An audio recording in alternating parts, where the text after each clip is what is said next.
Joy and a privilege to be gathered this evening around God's Word, and I'd invite you to open up to 1 Corinthians chapter 7, and we're going to jump back into our verse-by-verse exposition of this great epistle of 1 Corinthians. And as you likely know, as you might recall, it has been now a few weeks since the last time that we turned to 1 Corinthians on Wednesday nights. And we left off last time, actually about a month ago, just before the conclusion of chapter 7 and just before the end of a larger passage and unit. And so that's what we're turning to this evening. And I'm sure you remember every detail of what we looked at during that time in 1 Corinthians 7. But nevertheless, I do want to at least try to jog your memory just in case prior to diving into these final few verses that'll close out this chapter. So just by way of review, as you might recall, throughout this chapter, throughout 1 Corinthians chapter 7, Paul is dealing here within the sphere of marriage and singleness. That's the topic at hand here. And more specifically, we saw that Paul is responding to a letter that the Corinthians actually wrote to him. And it would appear that they had specific questions and specific concerns, even potentially, about singleness, about marriage, even about intimacy within marriage. And while we don't know exactly what the Corinthians wrote to him, we do see his response here across this chapter here. And from his response, we can discern that it would seem that the Corinthians had quite a bit of wrong thinking. Wrong thinking that marriage might have been wrong, it might have been improper. Thinking wrongly that intimacy, even within marriage, also was bad and improper for Christians. And so as you can imagine, based on that wrong thinking that we can pull from the text here, you can imagine for those who were not married at the time, well, that would have led to quite a bit of misunderstanding around when to remain single or who, if at all, should pursue marriage. And so it's that apparent wrong mindset that the Corinthians were holding on to. That's what led Paul to provide here really what is still, even today for us, one of the most practical and beneficial portions of Scripture when thinking through the topics of marriage and singleness, as we've seen across this chapter. Now, just a little high-level structure of this chapter. There's really three larger units that you could break this down into. You have Paul's initial teaching on the topic of marriage and divorce. That's the first 16 chapters, or verses rather, of chapter 7. He talks there about how singleness is good for some, but singleness is not for everyone, you might recall. He talks about how marriage is a lifelong and intimate relationship. Then from there, the second unit in the chapter comes from verses 17 to 24. Basically what Paul did there is he paused for a moment on kind of the core principle that's behind most of his recommendations throughout this chapter. He tells them there to remain in whatever circumstances that the Lord has sovereignly called you into. That idea of remaining as you are, that's really a key piece of Paul's advice all across this chapter. That then leads to the third and final, really larger unit within this chapter from verses 25 all the way to the end in verse 40. That's Paul's additional teaching now on the topic of marriage and singleness. And that's, again, what we're going to conclude with tonight. And here across this additional teaching at the end of the chapter, again, from verses 25 to 40, Paul is narrowing now his teaching towards those who are not married in particular. And so what he does now is in response to the Corinthians' letter to him, he provides for them specific instructions for those who are not yet married, but at the same time, those who are considering marriage. And then he also speaks, as we'll see, to widows as well. So then what we can do now, let's look again to this teaching from Paul, and let's see what he writes here across the end of chapter 7. So I'm going to start in verse 26, and we'll read all the way through verse 40 at the end of the chapter. So Paul writes this with his additional teaching on this topic here. He says, "Now concerning virgins, I have no command of the Lord, but I give an opinion as one who by the mercy of the Lord is trustworthy. I think then that it is good, in view of the present distress, that it is good for a man to remain as he is. Are you bound to a wife? Do not seek to be released. Are you released from a wife? Do not seek a wife. But if you marry, you have not sinned, and if a virgin marries, she has not sinned. Yet such will have trouble in this life, and I am trying to spare you. But this I say, brethren, the time has been shortened, so that from now on those who have wives should be as though they had none, and those who weep as though they did not weep, and those who rejoice as though they did not rejoice, and those who buy as though they did not possess, and those who use the world as though they did not make full use of it.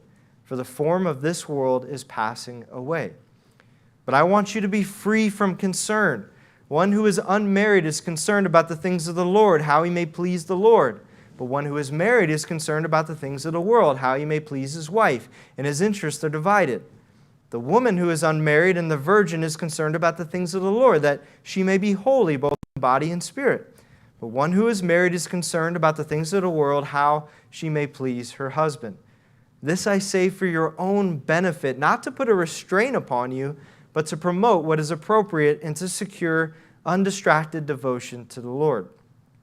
But if any man thinks that he is acting unbecomingly towards his virgin daughter, if she is past her youth, and if it must be so, let him do what he wishes. He does not sin, let her marry. But he who stands firm in his heart, being under no constraint, but has authority over his own will, and has decided this in his own heart to keep his own virgin daughter, he will do well. So then, both he who gives his own virgin daughter in marriage does well, and he who does not give her in marriage will do better. A wife is bound as long as her husband lives, but if her husband is dead, she is free to be married to whom she wishes only in the Lord. But in my opinion, she is happier if she remains as she is, and I think that I also have the Spirit of God. And so certainly you can see there, this is extensive teaching on this topic from the Apostle Paul, extensive teaching for those who are not married. He's providing here specific recommendations. He's providing a proper perspective on singleness. We've seen that so far. And just by way of outline, there's two high-level elements to Paul's teaching here. First, he provides specific instructions for those who are pledged to be married, and that extends from verse 25 to 38. And that's really the majority of this passage here, and that's where we're going to pick up near the end of that first point tonight. But then secondly, very briefly at the end, he provides specific instructions for widows in verses 39 and 40. We'll look at that also tonight. So it's those pledged to be married and those who are widows is who he's instructing here. Now, so far, again, we've already walked through most of Paul's specific instructions for those who are pledged to be married. You could say those who are betrothed, depending on the culture you're in. Those who are engaged would be how we would probably describe it in our culture today. And within those instructions for those who are pledged to be married, really there's three pieces to what Paul has to say here. He starts by advising and recommending that they remain unmarried. You see that across verses 25 to 28. And what he walked through there, as I read, he basically explains how his personal assessment, he uses the word opinion, but really it's his personal judgment on their situation, is that they should remain as they are. They should not move forward with the marriage. In light of the current circumstances, whatever they were facing in that particular place and time in Corinth, Paul's advice was that they should remain unmarried. But then from there, across verses 29 to 35, what he does next is he argues for that recommendation across those verses. Basically, he provided two reasons for why his advice was that they should remain unmarried. He started in verses 29 to 31 by offering really an eternal perspective on temporary things, even things such as marriage. Basically, his point is that marriage will last only for this life. And so he was trying to get those Corinthians to really carefully consider whether it was in fact needed for them to move forward in marriage. So that was his first reason for why he's advising they stay unmarried. But then secondly, across verses 32 to 35, what he did then is he explained the reality of the added concern, you could say the added responsibility that comes with marriage. He explained there from a very practical perspective that there are benefits to singleness for the Christian life. Essentially, the single believer will be freed up to especially focus on eternal and spiritual matters. That's what he walked through there. And yet, despite all his advice, despite those recommendations to remain unmarried, it is important to note that at the same time, all throughout this teaching, he's continually reiterated that it would not be wrong, it would certainly not be sinful if a couple did move forward in marriage. So Paul's motive and purpose here was not to restrict these Corinthian believers. It was not to put a restraint on them, as he said in verse 35. Really, all he's trying to do is spare them difficulty and to secure undistracted devotion, as he articulated it. But yet, even if they do go against his advice, even if they don't heed his recommendations, he makes it clear that it would still be okay. It would still be an appropriate option to choose marriage instead. And so that then leads now into the third and fourth of Paul's instruction for those couples who were pledged to be married. And we're going to look at this in verses 36 to 38. That's where we'll pick up tonight. So again, he already advised them that he thinks it'd be best to remain unmarried. Then he argued for why he's providing that recommendation. And then now, with verses 36 to 38, what he does now is he analyzes when they should move forward in marriage.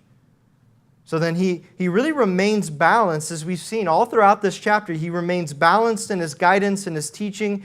He's providing his recommendations, his assessment, his personal perspective, but he does so all while giving clarity on if and when they should actually go against that recommendation, which is what we see here. So notice once more then where we're going to pick up tonight. Notice how Paul provides this clarity on when to move forward or not across verses 36 to 38. So take a look at what Paul writes there. He's starting in verse 36. He writes, "But if any man thinks that he is acting unbecomingly toward his virgin daughter, if she is past her youth, and if it must be so, let him do what he wishes. He does not sin, let her marry. But he who stands firm in his heart, being under no constraint, but has authority over his own will, and has decided this in his own heart to keep his own virgin daughter, he will do well. So then both he who gives his own virgin daughter in marriage does well, and he who does not give her in marriage will do better." And so with this final portion of Paul's specific instructions for these engaged or betrothed couples, really there's three components to this analysis on if and when that couple should indeed move forward with marriage. He starts in verse 36. He explains to the Corinthians who should get married. He does that first. But then in verse 37, he commends those who don't need to get married and choose not to get married. And then what he does in verse 38 is he compares those two options. He affirms either option would indeed be a proper and valid and appropriate decision. But at this point, having said that, you might be asking, as I read that passage now a couple times, you might be asking here, what in the world does this passage have to do with engaged couples? Those who are pledged to be married, those who are trying to figure out whether to get married. After all, because when I read that text, it only talks about this idea of virgin daughters. And really, if you read it initially, it seems more like this is written to a father who's trying to decide whether to give his daughter's hand in marriage. It seems more like that rather than guidance for the couple themselves. And I would agree, that is how it reads when you look at it initially, at least when you look at the NASB translation. But it's interesting, if you listen to the ESV translation, you get a very different idea. This is one of those passages where translators are trying to discern the best way to translate it. I want you to listen to the ESV translation, though, to see how this comes across. So this is verse 36 in the ESV. It says this: "If anyone thinks that he is not behaving properly toward his betrothed, if his passions are strong, and it has to be, let him do as he wishes, let them marry, it is no sin." And so you can hear the clear differences there between the translations, because in the NASB, where I initially read, again, it implies that Paul is speaking to fathers about their daughters getting married. But then the ESV sounds like Paul is speaking to engaged men about their betrothed or about their fiancés. Now you might recall I walked through this debate several weeks ago when we first turned to this passage, when we first started looking at verse 25 and following. But as you might recall, that word daughter that we see there in the NASB, that's not in the original text. That's why it's probably italicized, depending on what your Bible does with words like that. And it's added, that word daughter has been added by the translator to support that idea that Paul is writing to fathers.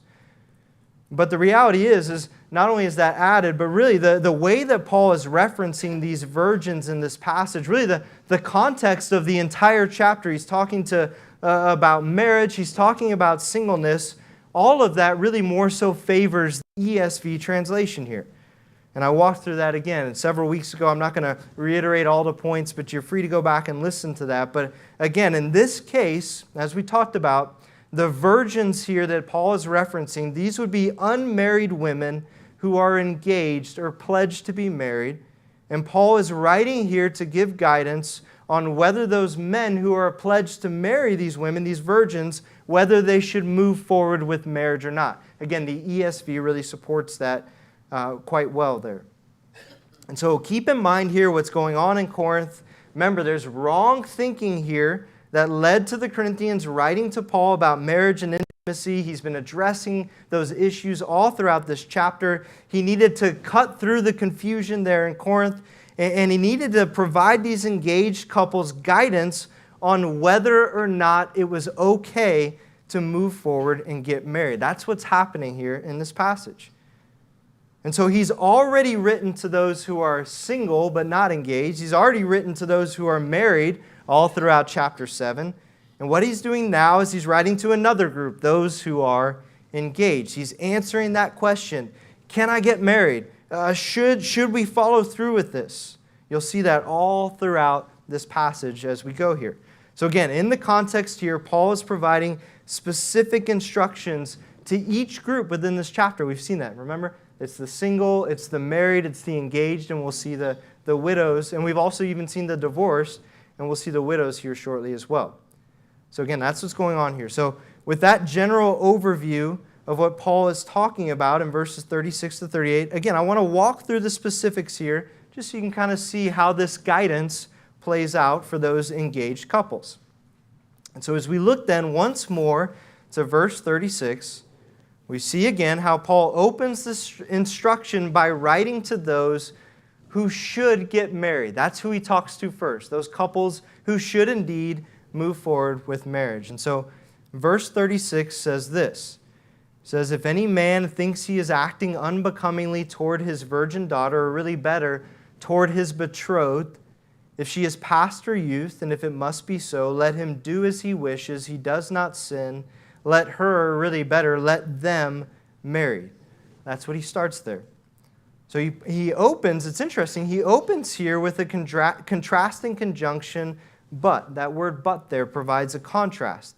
And you might recall, several weeks ago, I know it's been, but we saw how he was providing that advisement that he thinks they should remain unmarried, and he was providing all those reasons for why they should remain unmarried, and yet now we see a contrast here.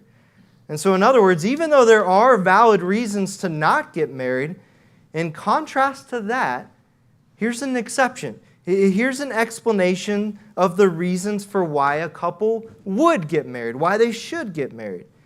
And basically what Paul does here is he provides three conditions, you could say three evaluations across this verse. Three evaluations for whether marriage is the best and proper option for someone. So first he says here, if any man thinks he is acting unbecomingly towards his betrothed, that's the first evaluation. Secondly, he says if she, speaking of the virgin fiancée, is past her youth, and we'll talk about what that means. But then third, he says if it must be so. And so if those three conditions are met, Paul says in that case, the couple should get married. He affirms for them right here in this verse, once again, it would not be sinful if they got married. And he instructs the engaged man to do as he wishes and to go ahead and marry his fiancée. In fact, he even says there at the end of verse 36, he says, let her marry. And really, that would better be translated as let them marry. The phrase is plural. So it's indicating that them is more fitting in reference to both the man and the woman who are engaged. That's how the ESV has it as well. And that's a command. Let them marry. We'll look at that more. But again, the idea is that they should get married if these conditions that we see here in this verse are met. And so that's the structure here. Again, 3 conditions to evaluate whether to move forward with the marriage, followed by the outcome if those conditions are met. And the outcome is the affirmation that marriage is appropriate. But just to then look at these 3 conditions, to consider these evaluations that Paul offers here to help these engaged couples decide what to do there in Corinth. Again, he first writes here, if any man thinks that he is acting unbecomingly. That's the first evaluation that Paul provides for these engaged couples in Corinth. Now that word unbecomingly, to act unbecomingly, it's really a verb that describes behaving dishonorably or behaving improperly towards another person. In this case, behaving improperly towards the virgin. Now, there's a couple different ways to take this unbecoming behavior here. It could allude to the engaged man dishonoring a woman. And that could be based on the customs or the expectations of the day, where a man who was pledged to be married to this virgin woman, he could be dishonoring her by not moving forward with the commitment that he made to marry her. And so in some ways, he would be neglecting her by not moving forward in the marriage. And so the idea would be the man is burdened because he thinks marriage is wrong based on the wrong teaching in Corinth. And yet at the same time, he's also burdened because he's made a commitment. And so he's kind of in limbo. He's not sure what to do. That would be one idea of what it means to be acting unbecomingly. And Paul's affirming that you're free to move forward with marriage. So that would be one idea. But then within this context, another idea is that this unbecoming activity that Paul has in mind, it could be less about the customs of that day, and it's actually possible that there are sexual connotations here, much of what we've seen all throughout this chapter.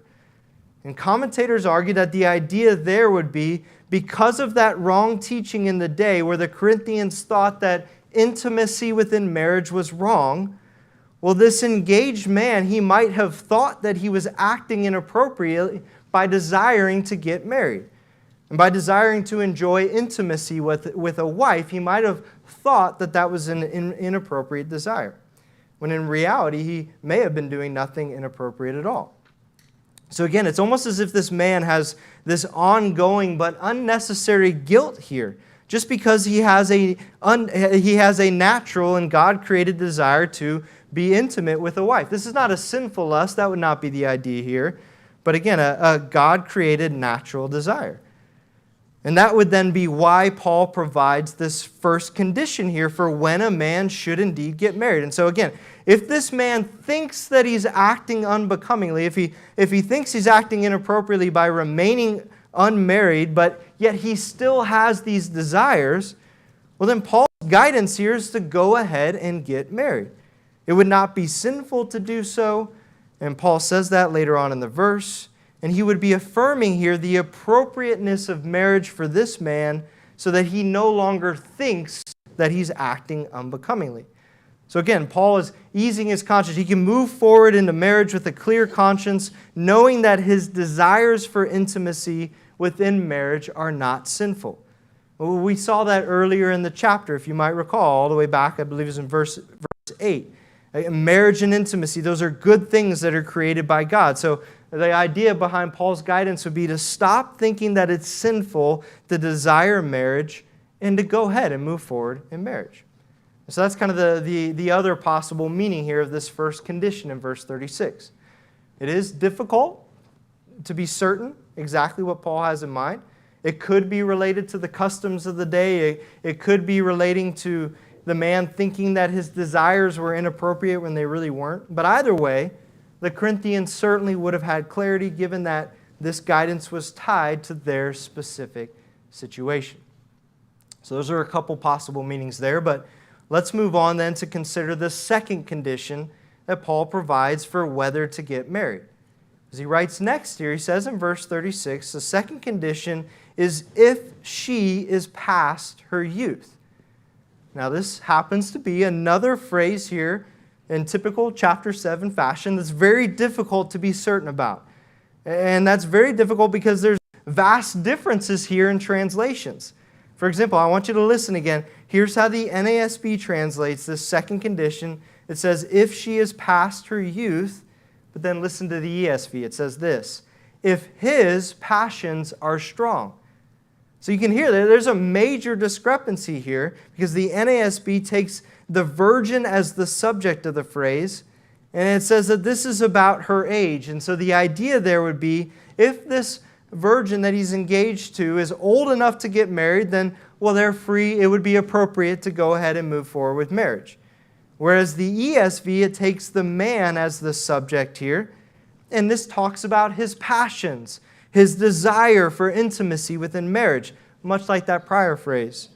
So then if his desire for intimacy is strong, as the ESV says it, and implicitly if hers is as well, well then again, this would be another condition, the second condition, for why they should move forward with marriage. So again, those are the two options there. Is this about the woman's age or about desire for intimacy in marriage? Again, it's difficult to be certain. It's difficult to be dogmatic here. But I would say this, since Paul is writing about the man as the subject in that first condition, well, then it would be most natural, grammatically speaking, for the man to also be the subject of the second condition as well.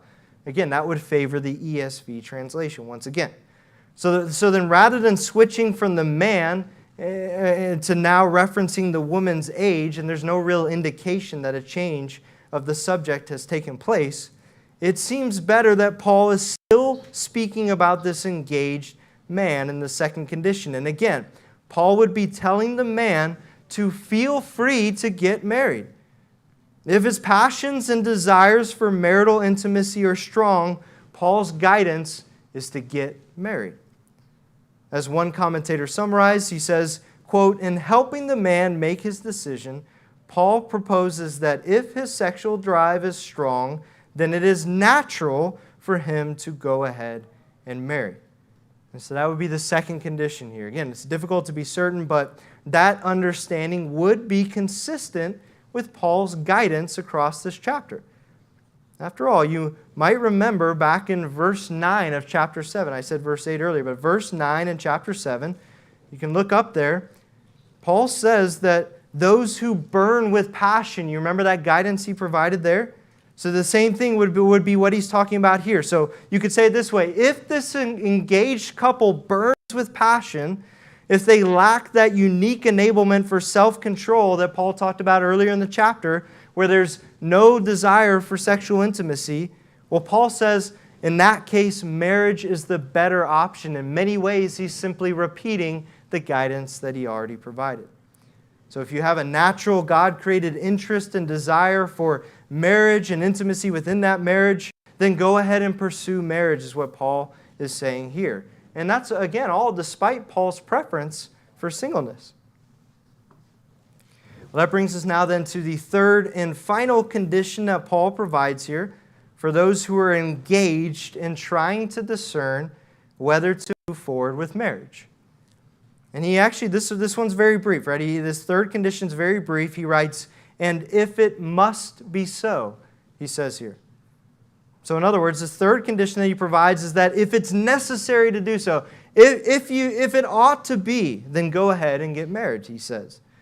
Now, as far as what he means by must be so, that it's necessary, it kind of depends on those first two conditions and the meaning there, but likely this refers to that same desire for intimacy that I just described, where the interest in intimacy is strong enough that it would be most appropriate for this couple to go ahead and marry. It would be better for them to marry than to burn with passion, as Paul said earlier, and to distort those desires, maybe pursuing sinful, immoral practices with them. They ought to get married. It's better to get married than to continually simmer with that ongoing and potentially distracting desire, as we saw earlier. In fact, in verse 38, he'll even say that they will do well to get married. So they ought to get married and they will do well to do so. But again, while there is some difficulty here and in the interpretation, those are basically the three conditions that Paul provides here. If the man thinks that he's acting inappropriately, if his passions and desires are strong, and if it's necessary, if it must be so, then they should marry. And that's what we now see across the rest of verse 36. He provides here the outcome. These are the natural next steps if those conditions are met. Once again, he writes it at the latter part of verse 36. He says, let him do what he wishes. He does not sin, let her marry. Or again, better, let them marry. That's the outcome here. And again, that last phrase there, it's in the NASB, it says, let her marry. But that's a plural phrase. It would be better translated as let them marry. So the man and the woman he's engaged to should get married. It's actually interesting because when Paul says that there, when he says, let him do what he wishes, and he says, let them marry, those are both technically imperatives in the Greek text. Those are commands. And so the idea is if these conditions here are met that Paul just walked through, well, then they should get married. It is the correct and proper decision to move forward with the marriage if those who are pledged to be married can affirm that these conditions are met, if those desires that Paul just described are in fact true for them, marriage is the best option. Now, that's of course assuming there's no sin issues, there's no immaturity issues that would delay marriage. But again, if those conditions are met, the man should do as he wishes, Paul says. He should do what he wants. He should act according to his clearly discerned interest in marriage. If that couple desires to enjoy marriage and marital intimacy in a God-honoring, non-selfish way, then Paul says it's appropriate to get married. So then Paul is teaching here that while it is true a single person certainly can have selfish and sinful motives for wanting to get married, he's affirming for the Corinthians that that doesn't mean it's wrong to desire marriage. It doesn't mean it's wrong to desire intimacy and union with a spouse, to desire what God created and designed to exist within the marriage relationship, as we see in Genesis 2:24. If they clearly have not been gifted for a life of singleness, we saw earlier in the chapter, then marriage is the right decision. Listen to how one commentator summarized all that we've seen so far. This is very frank, you could say very blunt, but I think it's helpful. He says, quote, when the man wishes, or what the man wishes is to marry and have sexual relations with his wife, and Paul is a realist about the sexual drive. The young man evidently does not have the gift of celibacy, and Paul would not lasso him and impound him in the corral of celibacy when it is clearly against his nature. Now, just in case, even with that said, there was still any confusion about this being okay and proper, well, he affirms once more at the end of this verse that it is not sin to get married and enjoy that relationship with one another in a marriage, regardless of whatever wrong ideas might have been going on around Corinth at that time. And even, it's interesting, again, I said it at the beginning, but he gives this advice regardless of his own personal preferences, regardless of the way that he would evaluate the situation. Again, despite his perspective that remaining unmarried is beneficial, he's very balanced in his guidance here. He provides these conditions, these evaluations, these situations for when marriage is the better option. As we saw back in verses 8 and 9, committing to a life of celibacy, committing to a life of singleness is not for every believer. And Paul wants to comfort and assure the Corinthians that it would be okay if they do decide to get married. As he wrote back in verse 28, he says, but if you marry, you have not sinned. And if a virgin marries, she has not sinned. And he'll say later in verse 38 that if they choose to get married, they will do well. And so Paul says all across this chapter that singleness is great, but marriage is a wonderful option as well. Well, now that we've seen then his instruction for those who should get married in verse 36, as we continue on now to verse 37, what we see next really is the other side of the coin. So we see here how Paul provides now clarifying conditions for whether remaining unmarried would be the best option instead of marriage. And then what he'll do is he'll commend those who choose not to get married in the process. So notice once again what Paul writes there in verse 37. He says, but So here's a contrast. Here's an alternate option to getting married. He says, but he who stands firm in his heart, being under no constraint, but has authority over his own will, and has decided this in his own heart to keep his own virgin daughter, he will do well.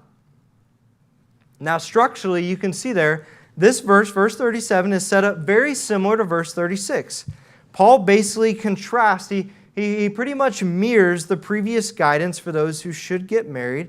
And what he does now is he provides conditions, he provides descriptions that reveal whether they should remain unmarried instead of getting married.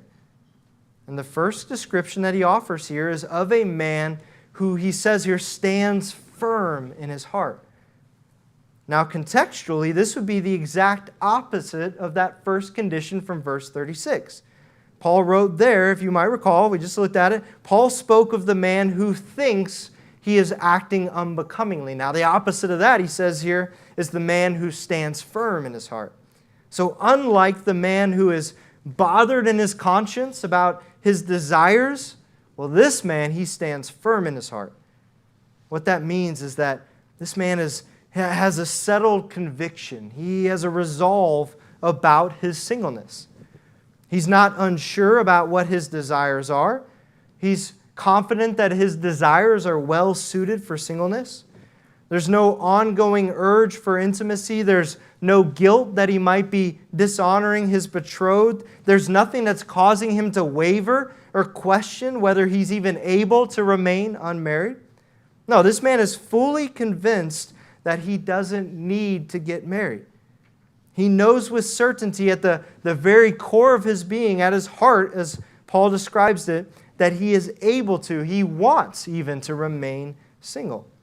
And his lack of desire for intimacy is consistent with that resolve to remain unmarried, which is what Paul elaborates on with the second description in verse 37. So not only is the man standing firm in his heart, but Paul also describes the man as being under no constraint. Now, a constraint, it speaks of really a necessity. You could think of a constraint as a pressure of some kind. So it's some kind of outside compulsion that can't be resisted. It forces a person to do something. And again, this would be the opposite of that man that we just looked at in verse 36. That man who experiences ongoing urges for intimacy, or maybe societal obligations are providing pressure for him to get married. No, unlike that man, the man in verse 37 does not experience that necessity, that compulsion towards marriage. He has control over his desires. He's free to remain unmarried without the difficulty that the man in verse 36 faced. So again, you can kind of see how the contrast between the two is unfolding here. And to that end, Paul goes on with another and a third similar description. He writes next in verse 37 how this man has authority over his own will. And so the idea is very similar to that prior description, but now it's listed in the positive. So not only is he under no constraint, that would be the negative, but positively he has authority over his own will, his own desires. And so in both descriptions, Paul alludes to this man who has a heightened capacity for self-control. He has a capacity that doesn't necessitate marriage, doesn't require him to pursue a marriage. He's freely able to act according to other things, according to wisdom, according to preference, according to practical guidance, even the guidance that Paul's been providing throughout this chapter. He can decide individually what he thinks is best for him rather than facing external pressures. Which brings us now to the fourth and final description of this man that Paul provides in verse 37.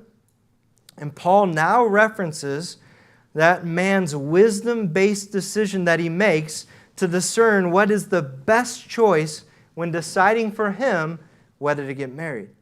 So starting in the middle of verse 37, we see how this man, Paul says, has decided in his own heart to keep his own virgin daughter, to keep his own betrothed. So there we see what this man of verse 37 has decided to do. This man of self-control, this man of resolve. in Paul's scenario. It's not that he must decide to not get married, but Paul says here he came to that conclusion on his own. He says in his own heart, and he did so based on wisdom and discernment and practical considerations. Yeah, he could get married, certainly, and that would be a fine option if he chose to do so. But this man here, he has the freedom to make up his own mind. He doesn't have those pressures, those desires that are guiding his decision, like verse 36.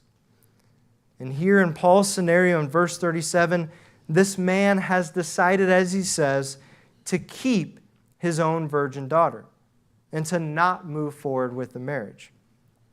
Now again, that would probably be better translated as the ESV has it, of keeping his own virgin fiancée or his own betrothed. Again, that word daughter is not there, that was added. So the ESV says this, he says, the man has decided to keep her as his betrothed. I think that's a helpful idea of what Paul is saying there. Now, as for what that would actually look like, so in this scenario, an engaged or betrothed couple decides to not move forward in the marriage, what would that actually look like? Well, Paul doesn't actually spell it out for us here in this chapter. So again, the idea that there's questions, of course, right? Do they remain betrothed in perpetuity? Do they break off the relationship? It's hard to say because, again, Paul doesn't draw out how things would have unfolded at that particular time in that culture. Now, he did say back in verse 27 that a man who is bound to a wife, or better, a man who is bound to a woman, should not seek to be released. And that might indicate that the man maintains his commitment, he maintains his obligation to meet his fiance's practical and financial needs, even though they would never actually get married, and he would do so unless she decided to marry a different man. But again, that would be speculation to a certain extent because Paul doesn't explain it here, and the Corinthians certainly would have already known what he meant. Now, if you wanted to try to apply this to our day, what would this look like in our culture of engagements that doesn't involve any kind of legal betrothal, which might have gone on in that day? It would probably just mean ending the relationship. It would be as simple as that, not getting married and deciding to end the relationship. But either way, what we see next then is Paul concludes his description across verse 37 by commending the one who decides not to move forward with the marriage. He writes there right at the end of verse 7, he says, he will do well. So again, he repeats once more, this is a good thing for that man to remain unmarried, just as he's been saying all along. And so there you have it. There you have the two contrasting options and decisions for those couples who are pledged to be married in verses 36 and 37. If there's a very clear pressure and an ongoing sense of obligation, if there's ongoing desires for marriage, well, then Paul says the couple should get married. Clearly, there's no unique gifting of self-control for a life of celibacy, and marriage would be the correct decision for them. They are not sinning if they get married, Paul makes it clear. But then on the other hand, for those who do have God's enablement for self-control and they don't have that ongoing desire for intimacy, then they are free to remain unmarried. That's basically the criteria that Paul provides to help these engaged Corinthian couples decide which of the two options would be best for them. And then what he does now, thirdly, is he concludes that instruction around this decision. And in verse 38, he compares those two options. He affirms here that both are proper and right, but he at the same time once again reiterates what he thinks is best. So notice verse 38. Paul says there, he says, so then, both he who gives his own virgin daughter in marriage does well, and he who does not give her in marriage will do better. Or if you're reading the ESV, which I think is more helpful, it says this, so then he who marries his betrothed does well, and he who refrains from marriage will do even better. And so there's a so then conjunction there at the beginning of verse 38. What that tells us, that indicates an inference or an outcome of what he just said. So if some people should get married and they're not sinning if they do so, well then they will do well if they get married. That's the natural outcome of what he just said. But if others don't feel the need to get married and they decide not to move forward, well, they will do better by remaining unmarried. That's the natural outcome there of that option. And again, Paul can certainly say that they would do better, and he can say for all the reasons that he's highlighted all throughout this chapter. In fact, he spent verses 25 to 35 walking through his advice and why he was advising it. And so that's why he can say that he thinks it's a better option. But nevertheless, Paul has made it clear all along here that one option is not morally better than another. And that's important to keep in mind. Just because one option might be practically better in Paul's mind, that doesn't mean that one option is morally better. And he makes that clear with what he says in this verse. There are practical benefits and there are differences in giftings from the Lord which enable a person to choose one option over the other. So it really does boil down to a person's giftings. What are their giftings? Are they gifted for singleness, or would marriage be a better option? And it also, of course, boils down to God even providentially providing in their circumstances a spouse for them as well. Listen to what Tom Schreiner writes. I think this is helpful in just talking about all that Paul has said here across these three verses. Tom Schreiner writes this. He says, "Each person must discern his or her gifts and calling. No one should feel inadequate or substandard if marriage is the choice taken. Indeed, and this is important, indeed, marriage is the norm for most in accord with the creation account of Genesis 2:18 to 25. So I think that's a helpful observation. And so again, it really boils down to giftings and the Lord's providence in your life. And in either case, as we've seen in this chapter, whether you're married or unmarried, the believer can glorify God in their circumstances. They can make a decision that's pleasing and honoring to Him based on the wisdom and guidance that Paul has provided here. And so now as we move then, very briefly, from Paul's specific instructions for those who are pledged to be married, that extended all the way from verse 25 to 38, we come now to Paul's final teaching on this subject matter of marriage and singleness within this letter, as he now addresses widows in verses 39 and 40. So notice Paul's concluding words on this topic once again in verse 39 and 40. He says this. He says, "A wife is bound as long as her husband lives, but if her husband is dead, she is free to be married to whom she wishes only in the Lord. But in my opinion, she is happier if she remains as she is, and I think that I also have the Spirit of God." Now, it's interesting, despite Paul shifting his attention here to widows, to those who their spouse has passed away, it's interesting because much of what he says here is consistent with, really it's even a repetition of what he's already said across the chapter. So then in a sense, this specific instruction related to widows, it really also doubles as a brief summary of the entire chapter. For example, he opens in verse 39 by writing, "A wife is bound as long as her husband lives." Now, while the verbiage there is different, that's actually the same message about the permanence of marriage that we've already seen. Again, across verses 10 to 16, Paul told those who are married to believers and those who are married to unbelievers that they must not leave their marriage. They must not divorce their spouse. And what he does here is he reiterates that exact same lesson. He says that a wife is bound to her husband as long as he lives. Implicitly, that would also apply to the husband being bound to his wife as long as she lives. That word bound, what it means is to be constrained. It means to be obligated by law and duty.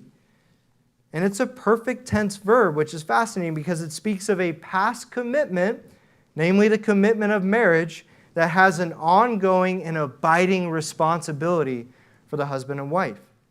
So this just further affirms what Paul is teaching about the commitment of the one flesh marriage union, a commitment that is made to your spouse, a commitment that is entered into before the Lord. That commitment, it lasts for life, Paul says.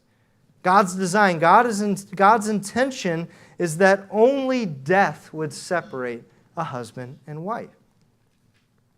But then Paul does say that if a spouse indeed does pass away, well, he affirms here for the widow or the widower that freedom to remarry is allowable. There is freedom to remarry.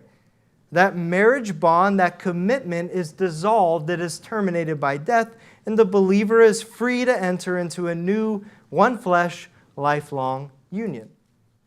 And in this scenario, if this were to occur, then the believer would simply apply the rest of Paul's knowledge, the rest of Paul's guidance from this chapter, and they would carefully then discern their giftings. They would discern their desires on whether it's best to remain single like Paul recommends, or whether they should pursue another marriage. And in some cases, they ought to pursue another marriage.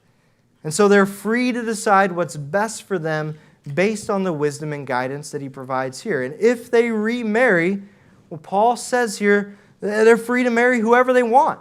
He says, to whom she wishes, in verse 39. And so they can use biblical discernment, they can use wisdom, they can seek counsel from godly influences to decide who might be best to pursue as a spouse. They're free to pursue who they wish, and yet Paul nevertheless does add one additional stipulation. There's one requirement that he gives here in verse 39, and it's related to who they should marry or who they should remarry if they're widowed. At the end of the verse, he notes how the widowed believer is free to marry whoever she'd like, but only in the Lord, he says. That's a qualifier. That's a limitation on who the widow is allowed to remarry. And implicitly, really, this would extend to any believer looking to get married. If a Christian is going to marry someone, Paul affirms here that person must be in the Lord. As the NIV translated, that person must belong to the Lord by way of salvation. The believer must only marry those who are fellow believers, those who are Christians. Christians can only marry Christians, this verse tells us. And if a professing believer did knowingly marry an unbeliever, well, this affirms here that they would be dishonoring God, they would be disobeying His word, and that would be sin that should be repented of. But the reality is, even though the fact that it's wrong to do, it's offensive to God to do, the reality is that the believer who's thinking with wisdom that we've seen here, they should only want to marry a fellow believer. After all, why would a Christian want to knowingly enter into that difficult situation? Why would they want to live with? Why would they purposely and knowingly join together with someone who rejects and disobeys God? Why would they want to be married to someone who's incapable of loving others? Why would they want to be married to someone who doesn't share their desires and their convictions in life? And so, yes, it would be sinful to do so, but based on Paul's wisdom here, it also would be unwise to do so as well. After all, he said earlier in this chapter that situation where a believer is married to an unbeliever is so challenging that he had to instruct the believer who is in fact married to an unbeliever that they must remain married to their spouse.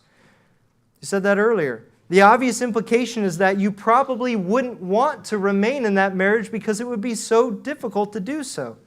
But you must do so based on the conviction that marriage lasts for life. And that should then instill your desire to want to remain in the marriage. And so then, all that being said, by heeding this requirement for marriage, it prevents that difficult and distressing situation. And to be in the Lord yourself means that you must only bind yourself in marriage to those who are also in the Lord. The unmarried or the widowed Christian is free to get married to whom they wish, but they must do so only in the Lord. Now, when we arrive lastly now at verse 40, we find here another example of Paul being consistent in repeating what he's already said in this chapter.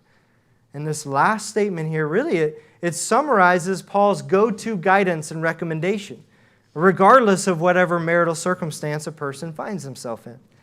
Once again, Paul writes in verse 40, "But in my opinion, she is happier if she remains as she is, and I think that I also have the Spirit of God." And now it's interesting. We actually saw Paul provide this very same guidance in verse 8 of chapter 7. He wrote there, if you can see it, he said, "But I say to the unmarried and to widows, that it is good for them if they remain even as I, meaning that if they remain unmarried, just like Paul was unmarried. And so he's already given this advice. Once again, he's repeating and summarizing what he's already said. He also uses similar verbiage to something we've already seen. You might remember from verse 25 how Paul wrote there about his opinion. He said this, "Now concerning virgins," this is verse 25, "I have no command of the Lord, but I give an opinion as one who by the mercy of the Lord is trustworthy." Again, that term opinion, it alludes to Paul's divinely enabled, his inspired assessment and judgment on the situation. So in Paul's wisdom-based evaluation, it's his view that the widow would be happier. She would be more greatly blessed by not getting remarried. That's Paul's assessment. Now, what he likely means by her being happier, again, it probably draws back on that practical guidance that he provided earlier about the benefits and the advantages of singleness for the Christian life. And so if that's the case, then happiness here is tied to fewer earthly concerns. There's fewer responsibilities that frees the believer up to undistracted devotion to the Lord. And then when that's the case, they can walk the Christian life happier, more greatly blessed. And just as a side note, this verse here certainly refutes anyone who insists that in order to be happy in life, you must be married. Paul says you'll in fact be happier if you're not. But keep that in mind. But then Paul then concludes this chapter. I should qualify that. I'm not saying that marriage means... Oh, boy. Yes, I don't mean to say that marriage means you're unhappy, but the idea is that to counter the idea that you must be married to be happy, Paul says that that's not the case. You can walk joyfully in the Christian life regardless of your marital status. There. Hopefully that qualifies it to cover my tracks. All right, so Paul concludes this chapter then, and he reminds the Corinthians of his credentials to give this guidance here. And so he explains now that, because again, keep in mind, there's a lot of opinions, there's a lot of preferences that he's alluding to here, a lot of personal assessments and judgment and guidance. And what he says here is that the reason that he, as the Apostle Paul, is able to provide this wisdom on this matter, the reason that he's able to and justified to give this guidance is because, as he writes of himself at the end of verse 40, he says, "And I think that I also have the Spirit of God." And so, just like some of the other consistencies that we find with these final two verses, what he says here is very similar to verse 25. Again, he said in verse 25 that he gives advice as one who by the mercy of the Lord is trustworthy. It's the same idea here. He's not boasting in his personal wisdom. He's not saying, "I'm wisest and best, listen to me, don't listen to anyone else." Instead, he's pointing to the way that God has enabled his guidance. God is supporting. God is really the one that's behind the teaching that he's giving here. And so whatever views might have been going on around marriage and intimacy within marriage, whatever wrong ideas were there in Corinth, Paul's reminding the Corinthians here in verse 40, as their apostle, he says that his view has the Spirit of God backing it. So the guidance and advice that he offers, it is sourced from the authoritative wisdom of God. And even though Paul isn't necessarily providing binding commands across this passage, and even though in many times it's guidance, and many times it's wisdom to help make a decision, it's still inspired scripture that comes from God. So we see here at the end. And so all that being said, that's what we've studied across this fascinating chapter of 1 Corinthians 7. He's walked through all these facets within this realm of marriage and singleness. He's laid forth quite clearly the believer's obligations within marriage.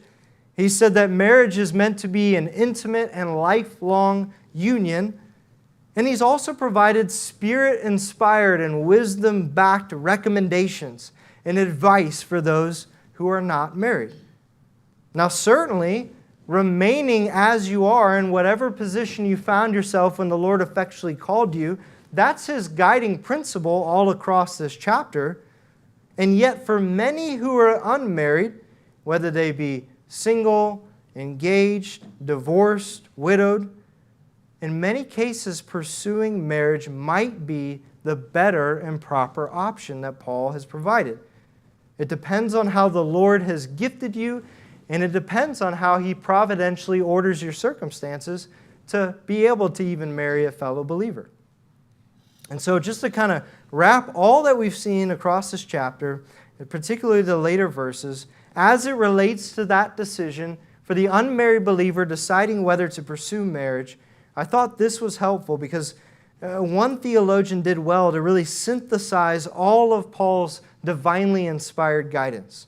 And that theologian, he provided 5 questions. This is what he proposed. 5 questions that the unmarried believer can ask themselves when considering whether to get married or not.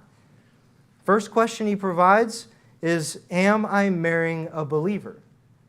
Or you could say, am I committed to only marrying a believer? Because as we've seen per verse 39, it would be sinful to do otherwise. So first, am I marrying a believer? Second question he proposes is, what is my gift from God? And so just getting the believer to evaluate and think through, am I gifted for singleness or not?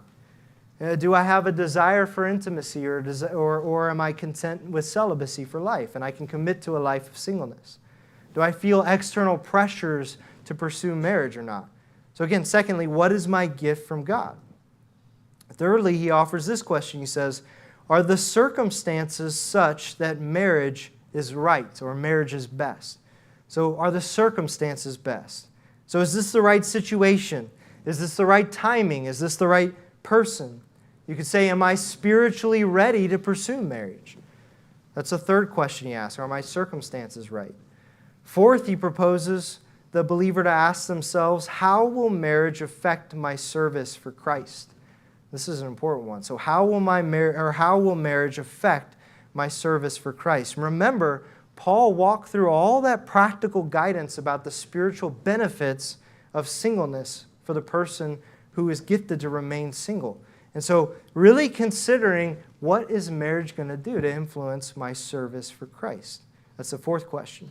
Then fifth and finally, am I prepared to enter into this union for life? Again, am I prepared to enter into a union or this union for life?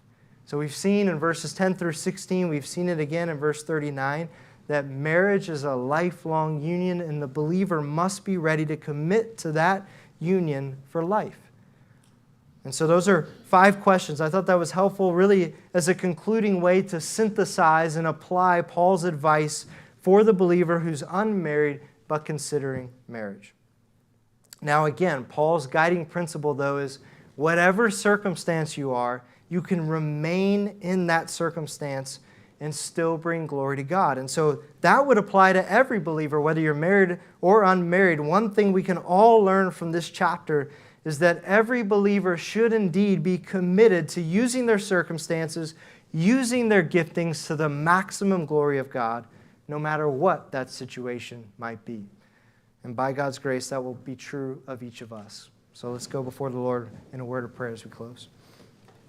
Father, we do thank you, Lord, just for, again, what has been a fascinating study across this chapter of 1 Corinthians 7 as Paul really wraps up this topic on marriage and singleness. And we'll move on as we'll look at next week, Lord willing, to knowledge in the body and or knowledge in working together and working and loving the body, Lord, as we'll see matters of conscience, matters of Christian liberty we'll see next week again, Lord willing. But again, just fascinating wisdom here that we're so grateful for. And we pray, Lord, that we would learn to operate in light of biblical wisdom, whether it's related to this matter or others, but certainly related to this matter, that we would walk in wisdom as it relates to marriage and singleness. For those who are married, they would indeed be committed to joy-filled, intimate, and lifelong unions with their spouse, regardless of the circumstance of their marriage, as we've seen, whether that their spouse is a believer or an unbeliever, that they would be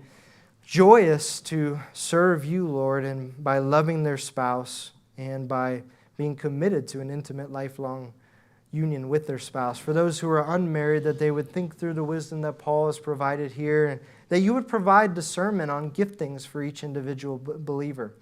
And certainly even now, for those who are unmarried, that they would use their stage of life of being single to really live out those benefits that Paul provided, even as we looked at several weeks ago, Lord. So much wisdom and so much really important guidance as it relates to marriage and singleness. So help us to walk in light of these things and to encourage one another in these areas. And regardless of whatever circumstances we might find ourselves in, to use our giftings and use our circumstances to your maximum glory, we do pray. In Jesus' name, amen.